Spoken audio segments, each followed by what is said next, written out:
All right, Eric, you can calm down.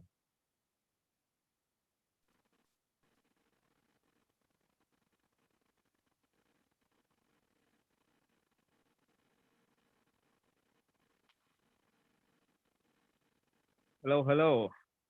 Welcome to the Imagine Africa podcast. My name is Vitalis Kita. I am the VP Communication here at the African Chamber of Digital Commerce and also the chair of the Imagine African Forum event. It is around the corner, 18 hours before it officially starts at the Twin Cities Startup. The Twin Cities Startup Week kicks off in 18 hours from now. Exciting week. We're looking forward. So with here today with me is a very special guest, Mr. Jeremy Faber. Jeremy is with Prosper Africa, and we're going to hear more from him later and maybe get to know a little bit about his bio as well. And also present on this podcast today is the head of communication at the Africa Chamber of Digital Commerce, Mr. Calvin Giraji, and also is the president CEO of the chamber, Mr. Eric Kaigama, who probably at some point will come on, and as well as Calvin will ask Jeremy some questions. So exciting week coming up here, Jeremy. And now you're going to be joining us here in Minneapolis. That will be awesome. And just to kind of tee things off, to let our audience know what this is. We're streaming live on YouTube, and if you're watching us on YouTube, we are really happy that you're here. And on the heels of the Imagine African Forum that is coming up beginning next week, but at the Twin Cities Startup, which actually starts tomorrow. The launching is tomorrow for the Twin Cities Startup Week. The Twin Cities Startup Week is the second largest tech startup week in North America, so it's such a big deal. We're having people tune in from all around the world. It's going to be a hybrid event as well as a virtual and also in person. So there are going to be events that will be virtual, strictly online, so you can tune in through the platform they're using is Hopin, and go to imagineafricanforum.com if you want to sign up for that or get more information about the activities of the week. We have a link there. You can click on it to register, and we'll get you all signed up. And you can get on to view the schedule and then map yourself out how you can be a part of this. And then there's also going to be a hybrid event, which means it will be on their main page. It will be in person, but then streamed live at the same time. And they're also going to have in-person events, quite a few of them, over 70 in-person events this year at the Twin Cities Startup, of which we're excited to be, part of that pool. So exciting week. Looking forward to seeing most of you online and also in person. But we just gotta have to focus with the star of the day today, Mr. Jeremy. Welcome, sir, to the EAF podcast. Well, thank you very much, Vitalis. I am thrilled to be here. Very excited about Minnesota Startup Week kicking off tomorrow, and also excited to travel to Minneapolis next week for some in-person meetings. It'll be great to meet you all. Absolutely. We're looking forward to that, sir. And just to kick things off, I know that you have some roots stretching back to Minneapolis. So can you just tell us your connection to the Minneapolis area and then road mapping up to where you are right now in your career? Absolutely. I'd be happy to. I am a proud University of St. Thomas graduate, class of '03, where I got my bachelor's degree. And I also have quite a bit of family in the Twin Cities. I grew up outside of Chicago, and when I was looking for a place to go to university, Minnesota was a natural place to look. And, with all the great university systems up there, I had a lot of choices. I'm very proud. Roots in Minnesota. Spent many years working there as well throughout university, and still visit as often as possible. Awesome. I know it'll be exciting for you to come back and back to your alma mater. And just so you all know, we are hosting our event at the St. Thomas campus here in the Twin Cities in Minneapolis. It'll be exciting to have you back. Tell us a little bit about the Prosper Africa program, of which you are a part of, and just let our audience know what this is all about. My research has shown that a lot of people have heard about it, don't really know what it does. So if you can enlighten us, that would be wonderful. Yeah, thank you. Yeah, I'm happy to do that. I realize that since our launch in 2019, some of the information out in the media and out in the public isn't what you all need to learn about Prosper Africa. So I'm happy to come here and explain what we do and how to engage with us. So, first and foremost, Prosper Africa is the U.S. government initiative to substantially increase two-way trade and investment between the U.S. and the nations of Africa. And we realize that largely throughout history, certain U.S. government agencies have taken the lead and had their own sort of mandate in the world of trade and investment to help drive this, economic development between the U.S. and the nations of Africa. And the idea behind Prosper Africa is that we coordinate first and foremost amongst the government. So Prosper Africa is 17 U.S. government agencies, including some you will have heard of, such as the Department of State, which runs our embassies and a whole bunch of programming. The Import-Export Bank of the U.S., the Exim Bank, the Development Finance Corporation, of course, USAID, the Agency for International Development, the Trade Development Agency, but also some lesser known agencies as well. And the whole thought is that if we're able to work together and let the private sector drive, we are going to be able to really, really see some substantial increases in economic engagement between the US and the nations of Africa. Prior to Prosper Africa, there have been a lot of programs, a lot of initiatives. PEPFAR comes to mind, Power Africa comes to mind. And a lot of times those have been kind of focused in a specific sector or with specific partners. And Prosper is a little bit broader vision, I think.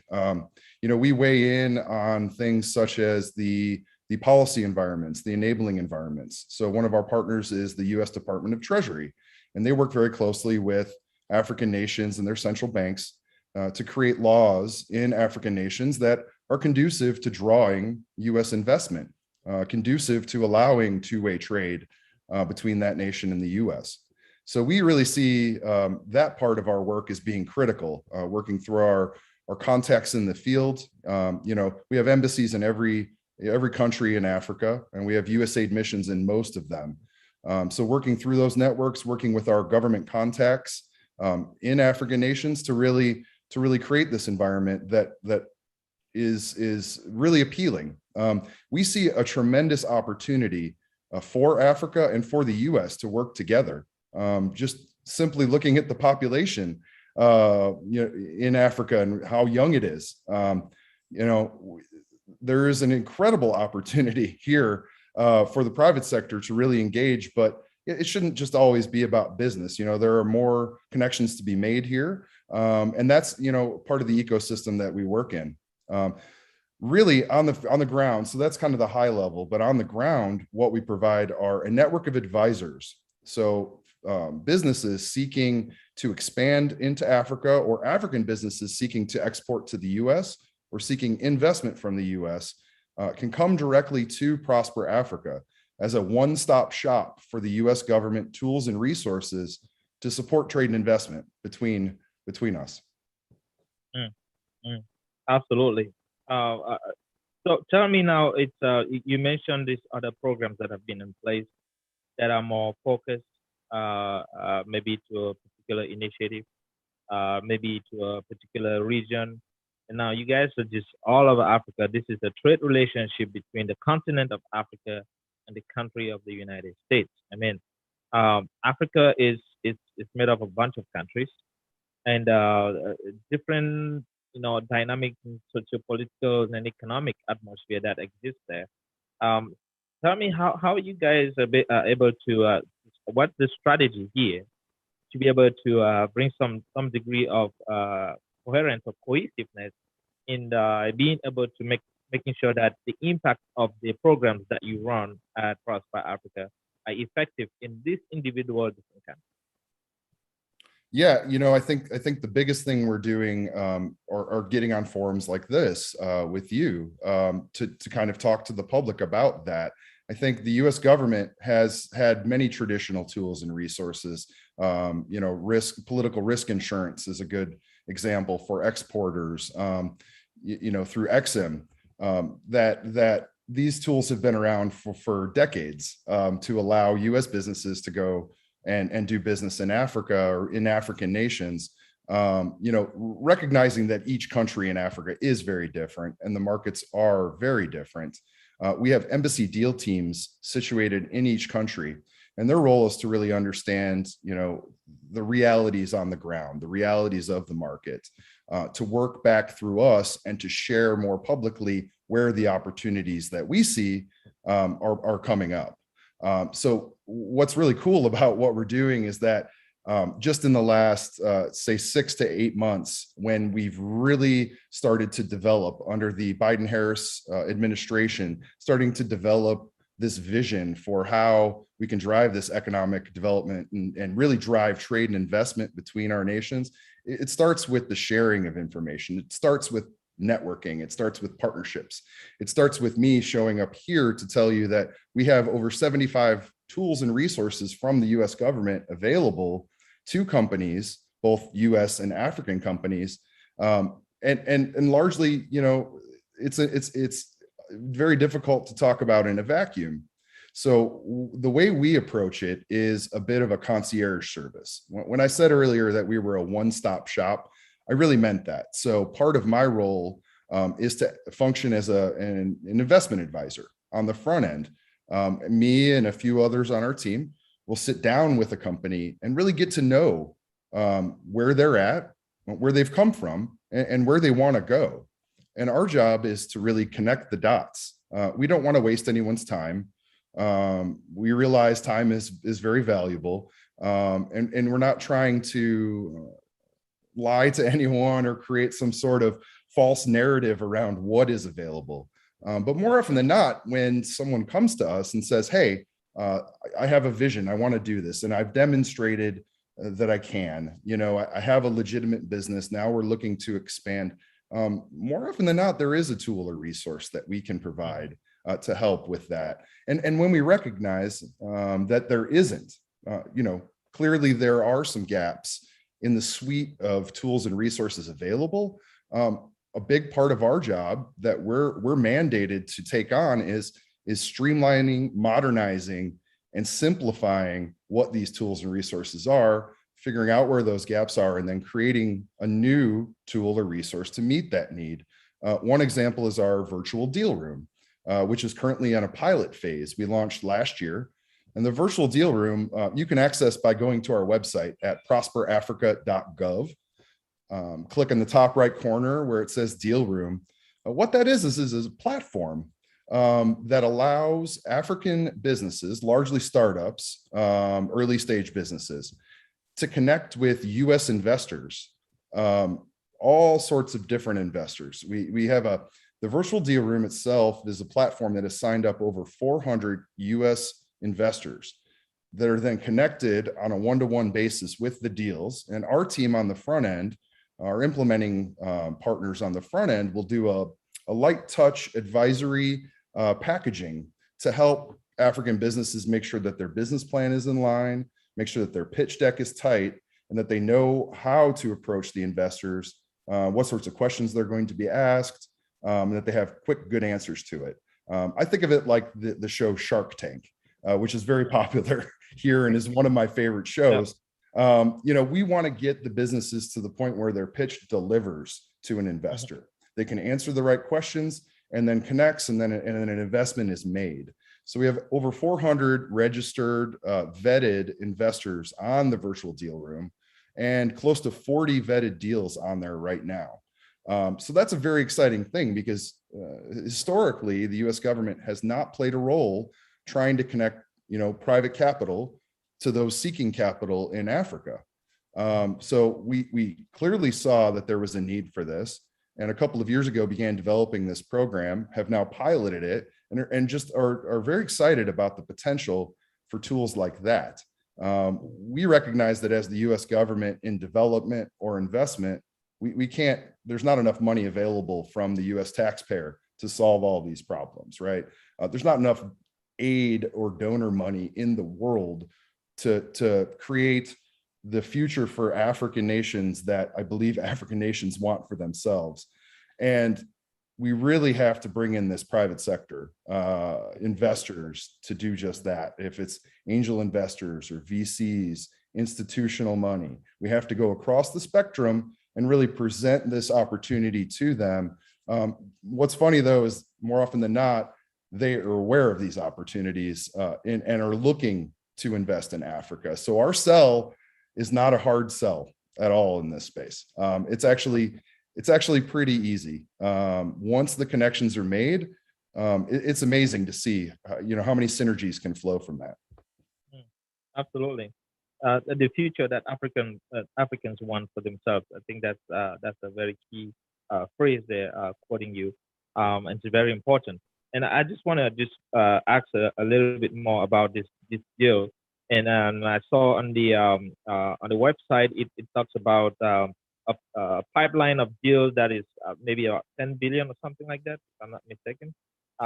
That's quite a bit of deals in the pipe. I just wonder, with the presence of Africa, the diaspora here in the United States, what percentage of those investors or deal makers are part of that background of the people from an African background and living here in the diaspora? What part of that? And the reason I'm asking that is because there's been this thirst and hunger within the African community in the diaspora to want to reinvest back in their home countries on the continent, to want to reconnect and invest and start businesses and things like that. And there's a mountains of impediments. I was just wondering, in this whole area of deals that you're talking about, what representation in terms of percentage wise do you see, in your opinion, comes from this community? Well, that's a good question. In terms of the number of investors, of the 400 investors that we have registered on the deal room, I'd have to check and see how many are, either diaspora led, diaspora owned, or diaspora focused. There are a number of them on there. So the answer is more than zero. So we can rest assured there. That's good news. Now, all of the nearly 40 deals that are listed on the deal room are African businesses. So, in a lot of cases, with the diaspora community staying so close in touch with family and friends, back home, back in Africa, we see that there is a lot of crossover between, the U.S. interest and the interest in the African nation. When we're looking at it, we're not asking for a specific U.S. nexus on those deals. Simply by virtue of drawing a U.S. investor in, that would be enough of a nexus for us to work on it. But that is a good point that, Prosper Africa is really focused on trade and investment between the U.S. and African nations. So if you have a deal that's between, say, Nigeria and France, and you come to Prosper Africa, we are going to ask, what's in it for the U.S. I think if I may just ask, what is within the program that you run at Prosper Africa? Is there an intent to deliberately go after that population and say, hey, let's engage these guys and see how they can become a part of this? Yes. There had not been, but again, under our new leadership and our new guidance from the Biden-Harris administration, we are definitely focused on the diaspora communities, and we're focused on SMEs, so small and medium-sized enterprises in the U.S. and in Africa. And then finally, I would add as well, women-owned businesses as well. Partially recognizing that historically, the information has not been available, that the tools and resources have been difficult to access, and people like me have been difficult to access within the government. So, again, part of what we're doing is by, getting out into forums like this, introducing Jeremy. Hello, everybody, I'm Jeremy. Please come to me. And so we have identified a number of diaspora organizations across the U.S., also diaspora groups that are based in an African country that, have reach not just in the US, but across the world. And we've begun our outreach to them. Part of the reason I'm really excited to come to Minnesota next week is I'll be participating in the Minnesota Africans United event, which is a great diaspora group, a lot of SMEs there. We're bringing a lot of different tools and resources to that forum to just kind of talk. But at the end of the day, I want all of our listeners here to realize that all it takes to get this process going is an email to me. It's prosperafrica@usaid.gov. If I get that email, say, Jeremy, we need some help. Here's what we need. Me and my team of advisors will begin to work with you and your businesses to really help find those tools and solutions. So I think the biggest change here is the accessibility, right? We've created a bit of a customer service network where we can receive inquiries, whereas the government before, you would send an email and it would go to a black box or a black hole and it would disappear and you would never hear about it again. We're trying to change that. Yeah. You probably get my email before this segment is over. I'll be the first one. Oh man, this is good. Thank you, Jeremy. And if you're just tuning in and you're just watching this, we're talking to Jeremy Faber. He is the trade and investment advisor at Prosper Africa, and he's going to be with us here in Minneapolis at the Emerging African Forum event at the Twin Cities Startup Week, which actually starts tomorrow. So if you want to network, want to get connected, if you want to skip the whole email thing and just maybe come talk to Jeremy, please join us at the Emerging African Forum. On the 20th, we have a special event and also a virtual event. We get you all the details here on the chat. We'll have the connections to the links and the different things that you can be able to connect with us and come to this event. And on the 22nd, we have an in-person event where we have high-profile individuals, again, like the Jeremys, and we have dignitaries from Africa and other business leaders in the community within the Twin Cities area and also the continent, even back from Africa as well. So it's going to be a rich ecosystem for investment, trade, and partnership kind of talk. So, and the role of the government in all of this. So please join us here on the 20th in Minneapolis, and also virtually online, if you will. And we will try to do our best to stream our 22nd in-person event so you can also interact with us as well. So that said, Jeremy, I was just wondering if you have anything that you can that you will say this is as part of our program, a part of our initiative in Africa. This is what we are asking Africans in diaspora to contribute to make this program even more effective. Yeah, if I had one ask of African diaspora here based in the US, it would be to really find the courage, I suppose. And I'm not suggesting that there isn't courage, but really we all could dig deep and find our courage, to figure out where those connections can be made. So, I have a lot of discussions. We have a lot of listening sessions with diaspora groups. Again, it's been a major focus of ours over the last several months to really make these connections, and what we've heard is, we know our countries best.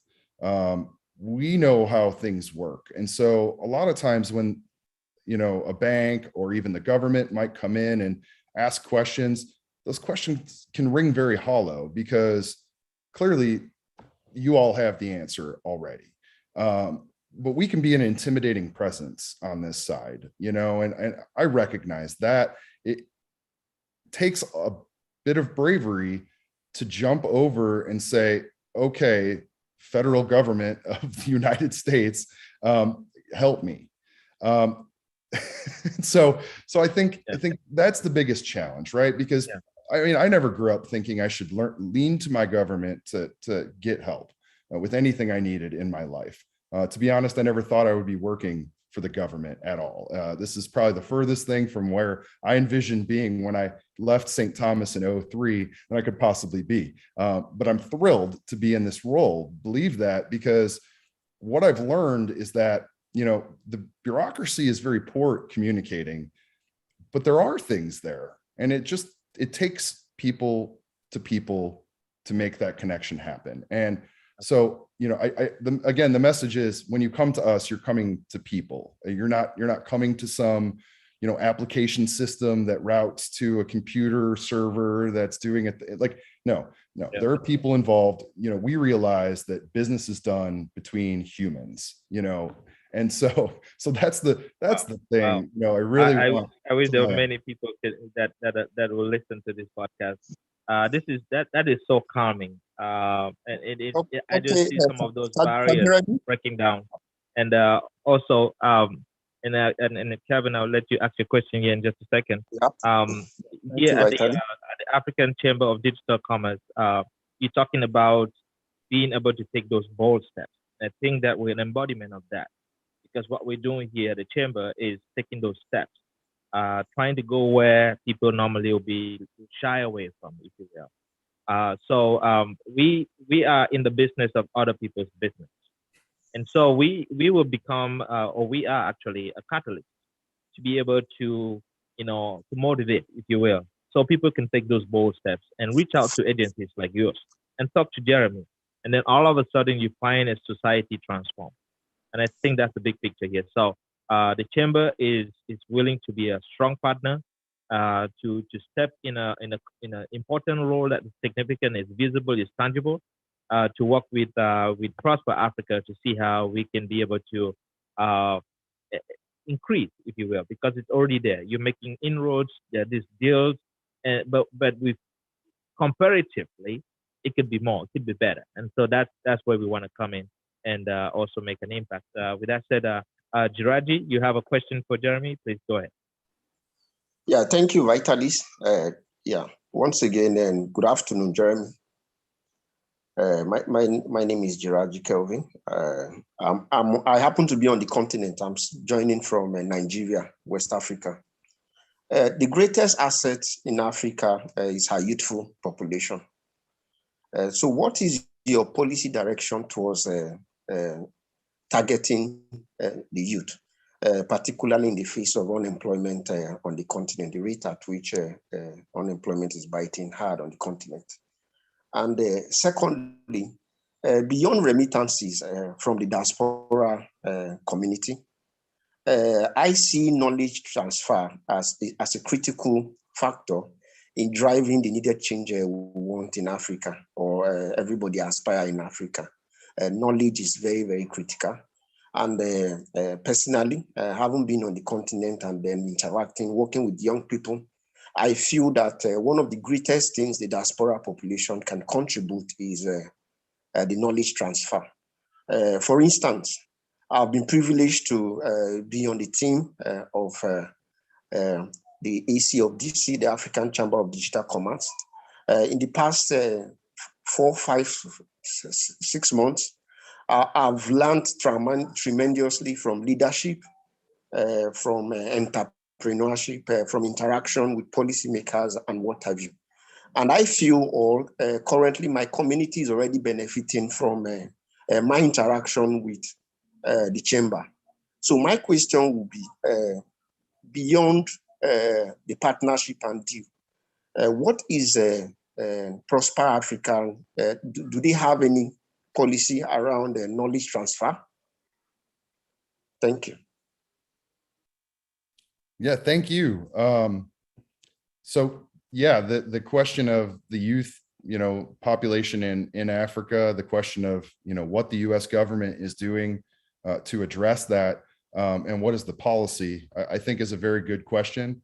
I think some of these policies are still being formed, but we have good demonstration through some of our agency programs, such as YALI. So, I spent about 5 years in Africa working at USAID missions and embassies. And one of the more impactful programs that I've seen in the last decade is the Young African Leaders Initiative. There are 4 regional leadership centers across the continent that have cohorts that come through there, a couple times per year. Some are sector focused, some are focused on gender. But then there's also the Mandela Washington Fellows Program, which has graduated 17,000 young African leaders in the last 12 years or so. And what's incredible about these programs is the catalytic, impact.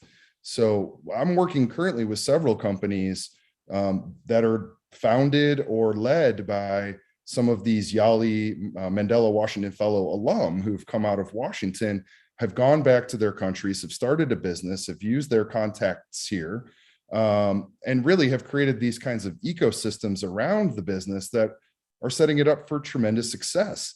I think, mentorship is a critical part of this. As you mentioned in your question, being able to spend time with leaders, being able to listen to them is just so important. So, my hope is that, as the US government really progresses under Prosper Africa, as some of the agencies start to understand this youth concept, it's difficult for Americans to understand that the average age in Africa is like 21. It's very young, and half the population is younger than I am. And so if we're talking about digital or we're talking about tech, these are the folks that get it. They've always had it. They understand it better than I ever could. And if you're talking about the future of, these kinds of relations between the US and African nations, it begins and ends with the discussion of how we're working with the youth. What are they interested in? What sorts of trainings are they getting? What sorts of educational opportunities are they getting back here in the US? Our State Department has a pretty incredible program for exchange, university exchange programs for African students that I believe that, will become more of a focus for them, because our policy and our priorities from the top down are saying, look at the stats, look at the reality on the ground, find the things that folks are going to be, another thing that jumps to mind is the creative economies. So Netflix just released its first Nigerian filmed, shot, edited, completely done in Nigeria show on Netflix US. That's an incredible thing, but you're going to see more and more and more of that, because we're hearing about many studios that are opening new studios there. They're starting training programs for editors and copywriters and the whole ecosystem that goes around making a TV show or a movie. There are hundreds of jobs created for every show that's filmed, and there are very specific types of jobs that are needed and types of skills that are needed for those roles. And you see the private sector from the US, from Hollywood, coming over to Africa, setting up those types of things and really bringing that knowledge over. And many of them are in the diaspora community. So really, I try not to break this down too much. You can dig deep, you can get into these very discrete statistics, but I think that top level is the most important thing. Absolutely. Well, if this doesn't give you a reason to come to Minneapolis or to tune in virtually and listen to Jeremy and other interesting speakers that are going to be at the Twin City Startup Week, and also participating particularly with our event, Imagine African Forum, and then I don't know. But again, link up, imagineafricanforum.com. That will get you started, and we will get a hold of you, get a hold of us. You have any questions? There's information there for access to our 24/7 virtual secretariat. Means you can come in there and talk to us, and there'll be somebody to answer your question, or just have a conversation with you about what's coming or what's going to happen in Minneapolis and what the African Chamber of Digital Commerce is all about. Jeremy, thank you so much for being here. I'm really delighted, and I just feel privileged that I get to sit here and listen to all these words of information from you, and still anticipating more to come. And I'm really excited and looking forward to it. And so before I jump into my next question, I'm going to let Eric jump in here and maybe have a comment or ask you a question. Eric, go ahead. Thank you, Vitalis. Amazing work you're doing. And I just having Jeremy here. I think it's for a second there I forgot. I was part of I was just kind of I was enjoying the whole thing, and and I realized I was like, okay, at some point I have to ask questions too.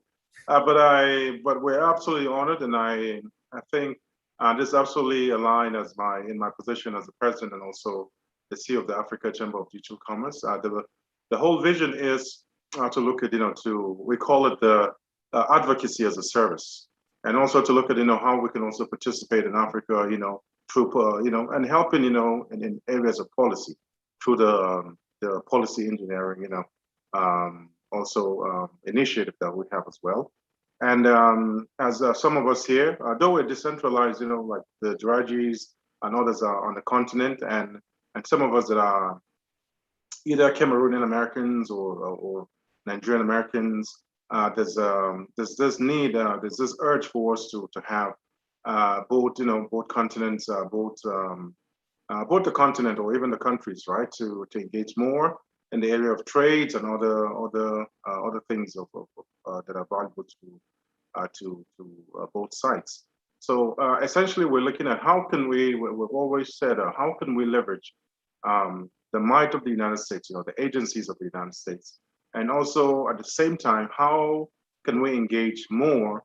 How can the likes of the USAID and Prosper Africa engage with, let's say, with organizations like ours, especially that are focused on things like digital trade, emerging trade mechanisms and approach and all kinds of things to do a little bit more. How can we? I've always said to Vitalis, I said, hey, do the U.S. government realize they're sitting on the diaspora? It's like they're a little quite untapped resource when it comes to it's not a secret. There's a dislodgement of China a component to it, right? So there's no better way to do that effectively than using the immigrant community and that part of strategy. And it saves you a lot of cost as well. It saves you a lot of money, doing it as well, because most of us are involved, in either the upkeep of our family members, on the continent through remittances, or we're doing, we're working on starting, projects, that can really impact, lives, significantly on the continent, and using the U.S. resource that has been provided. Access is always key. I think, especially now with COVID, it's even more important than before, where we can, as an organization that is entire strategies on just designing, detailed methodologies to enhance, trade, and also and other things that will improve lives on the continent, especially if you look at rural Africa, which has been neglected, significantly. We're looking at how we can, provide mechanisms, for rural dwellers to access finance, farmers, and a bunch of others, to do that more easily through technology. So, and my question is, I know you and I and others are going to be there's going to be a session on the 21st, community session. We're able to, I don't want to take so much of it. I will leave, hopefully during the community session on the 21st, we'll kind of do a deep dive into it. But my question is, what is I know you did mention, the deal room, but overall, what's the detailed strategy for the USAID ID and also Prosper Africa, the US Prosper Africa initiative when it comes to Africa? So that's the question. Thank you. Great, thanks, Eric. And nice to see you. I'm glad I had you spellbound earlier. I'm glad to hear that. So the vision for Prosper Africa really is this one-stop shop vision, where we don't want the public or business owners or whomever is representing an opportunity or deal to be confused or concerned about where to go. We have a no wrong door policy. So coming into any bit of the US government here should drive you back to us, which will then allow us to bring to the surface all the tools and resources that are available. So each agency kind of has its own lane in this initiative, right? The Department of Commerce, which coordinates through the International Trade Administration, all of the US export assistance centers. There are about 80 across the US So if you're a small business in the US and you're looking to export to Africa, one of your first stops, it could be us, but it could also be the US Export Assistance Center in your town or closest, city to where you are. You're going to go in there and an international trade specialist is going to do similar to what we're doing, really do a deep dive, understand your business, and then bring some of their commerce tools and resources that are appropriate for helping exporters. They have a gold key service, which is it's a fee-based service, but what it does is it connects you to the foreign commercial service officers in the field in the country you want to get to. So if you're a US exporter and you're a part of the diaspora community and you're saying, okay, Cameroon makes sense. I know that market. I can get there. I can find someone to buy this thing that I'm going to export and sell there. That's only part of the equation. The other part is, what's the government of Cameroon going to do? What is the ministry that governs that sector or that trade bit? What are their laws? What sorts of things do they have in terms of requirements?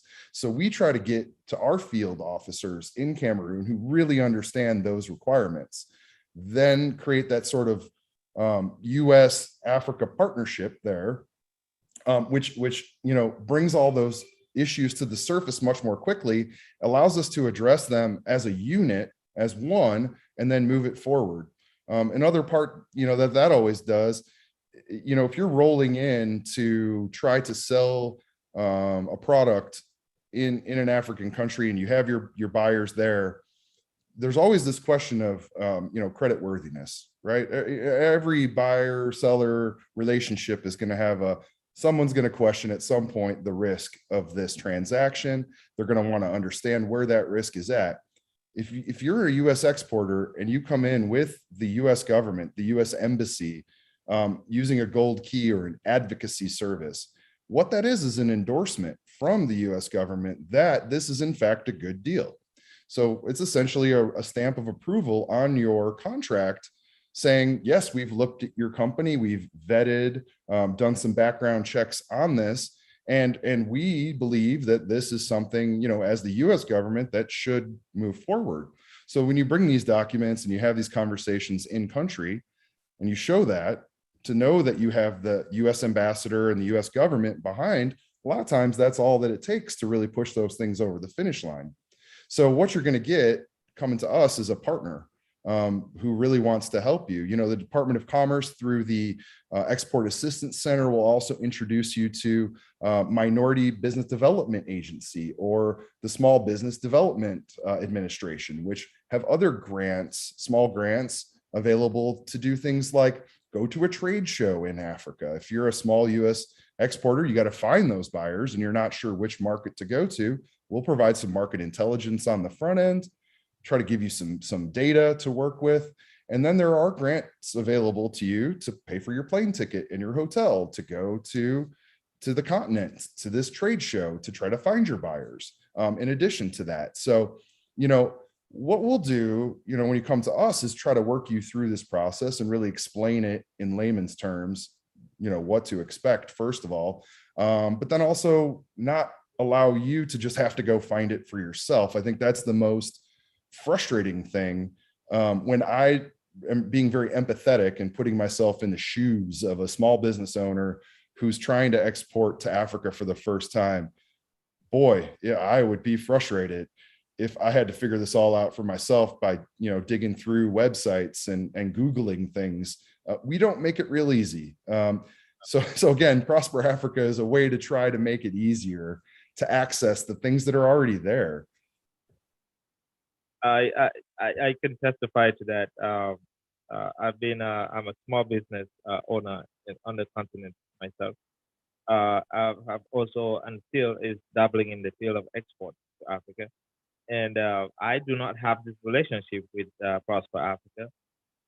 I just go on my own, like the lone wolf, right? And I have the scars to show for it because I do not have that protection. I do not have that endorsement or that partnership with organization agencies like you that can help again push things through. And so that is just to say that a lot of me is out there in our community that are just just winging it by themselves, and they're coming back bleeding.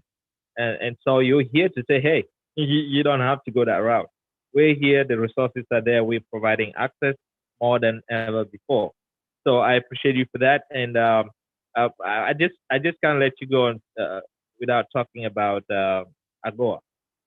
Okay, AGOA is something that is more familiar in the African community, and I have talked to a few people that tried to use it, and they've expressed nothing short of frustration, especially on Africa trying to get access and get all the necessary requirements and things like that. Get your product certified and a whole bunch of stuff that comes with it. And so it's a daunting process. It's frustrating, and a lot of them just give up. So I wanted to hear from you about just tell us about AGOA in terms of its success, its failures, and its current status. Yeah, no, that's a good place to land here as we start to conclude. AGOA, for all its intents and purposes, has been a very frustrating thing, and I've heard that from many people as well. The Africa Growth and Opportunity Act, which is in theory designed to allow African exporters to bring goods to the U.S. duty free, assuming they meet all the requirements that are needed there. Several years ago, I think within the U.S. government, it was identified that AGOA wasn't being utilized as maybe some had anticipated it would be. And so, again, several years ago, USAID created a couple of regional trade and investment hubs. There are two currently active. There's the West Africa Trade and Investment Hub and the Southern Africa Trade and Investment Hub. These are USAID programs that work very closely with me in my office as well, and across the ecosystem. And it really, they have developed a series of really incredible trainings, videos, and programs to help an African exporter understand the requirements for AGOA, to meet those requirements, and then to execute and export to the US. So the West Africa Trade and Investment Hub has actually been very successful in this. They've helped a shea butter company get listed on Target, and they're in Target stores, 10,000 Target stores across the country, listed on Target online. We have several other exporters who have been able to access Amazon or Walmart online sales platforms for the e-commerce thing. We have several others that we've worked with where there was a direct need identified from a shop owner here in the US who's looking for a specific good. We were able to go, we were already working through a pipeline of, suppliers from Africa, but then to work with the right ones, make that connection, those B2B connections. There's a lot to understand if you're exporting from Africa to the US and you have, especially a food product. I mean, you have packaging, labeling, you got the quality control throughout the whole supply chain. You have to demonstrate that. You have to have testing, and so an AGOA will require all of these different steps be in certain lines. And so, just trying to go at yourself to do the lone wolf approach, it would be extremely difficult. And so I would just say that is something we can help with. USAID has largely taken that under their wing, is trying to really drive economic development through exports from Africa to the US. And so they've created these programs that are tied in under the Prosper Africa umbrella, that if you come to us, we can help you kind of sort that out. Again, every country is totally different in Africa. Having lived and traveled across the continent, I'll attest to that, of course, but the laws are very different as well. So if you're trying to export from Nigeria, it's going to be different than if you're trying to export from Mozambique, let's say. AGOA might be the same, but what it takes to get under AGOA is going to be a little bit different, right? So we want to take these case by case. We do want to provide some support to that, and we would love to see more, U.S. firms take advantage of AGOA. Okay, thank you so much. So AGOA is still there. They're going to make it better. So that's the message here. And Prosper Africa is there alongside to provide some additional support. So you can jump in there. Again, Jeremy, could you tell our audience how they can get more access to more resources and information? Great. Yes, please, please, please visit our website, www.prosperafrica.gov. We're not a part of any other agency's website. We are our own thing. On our website, you will see a toolkit that has lists of over 70 tools and resources. You can break it down by what you're trying to do. Are you seeking to export to Africa or export to the US? Or are you seeking investment from the US or investment from Africa? We really believe in the two-way nature of this relationship and want to support both sides of the equation. On our website as well, you'll see an email address, prosperafrica@usaid.gov. If you send a note to that email, it will come directly to me or one other advisor who manages that inbox on the front end. And then we'll work through our team of consultants and advisors to bring you to the right next step and begin these conversations. Thank you, Jeremy. And if you want to hear more from Jeremy, please come to Emerging African Forum event that will be hosted here on the September 20th, 22nd, and also 21st as well. So Jeremy will be here on the 21st, hosting a community session with the Chamber President, Mr. Eric Kaigama. And so that could be an environment also for you to network. So if you're in Minneapolis, Minnesota, if you can be able to be here on that Tuesday, please reach out to us. We'll give you more information and direct you as to what to do and how to get a hold of us.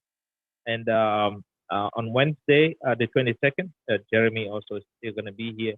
He is open and he's actually given us that invitation to reach out, to interact, and come learn more about Prosper Africa and how we can leverage such an amazing organization to be able to bring about development on the continent of Africa. With that said, Jeremy is the trade and investment advisor at Prosper Africa, and he is bringing his expertise, his background.